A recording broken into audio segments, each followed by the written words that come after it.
পেশ আছে, লফজাল্লাহ ডানে পেশ, তাহলে এই লফজাল্লাহ এখন পড় হয়ে যাবে।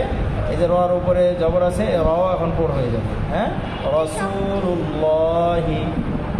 রাসূলুল্লাহ বলে গুনাহ হবে না, কিন্তু পড়ার সৌন্দর্য নষ্ট হবে। এখানে হ্যাঁ, আবার জের আবার জবরে জবর আছে একসাথে।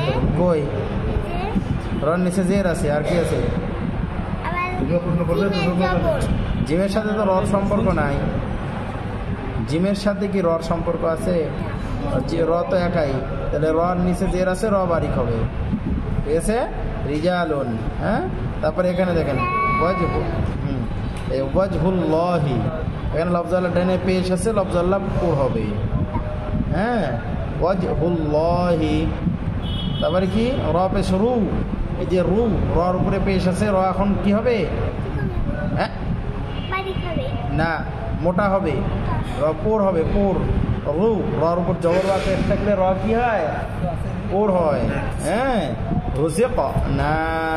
জিকুনা হ্যাঁ, এই যে কুরআনুন, এই যে রর উপরে জজম। ঠিক আছে, রর জজমের ডাইনেও যদি জবর অথবা পেশ থাকে, তাহলে ওই র সাকিন তখন পোর হয়। কুরআনুন। হ্যাঁ, এগুলো পড়েন আপনি, এগুলো এখন ওইভাবে বুঝে আসবেন, বুঝছেন ভাই?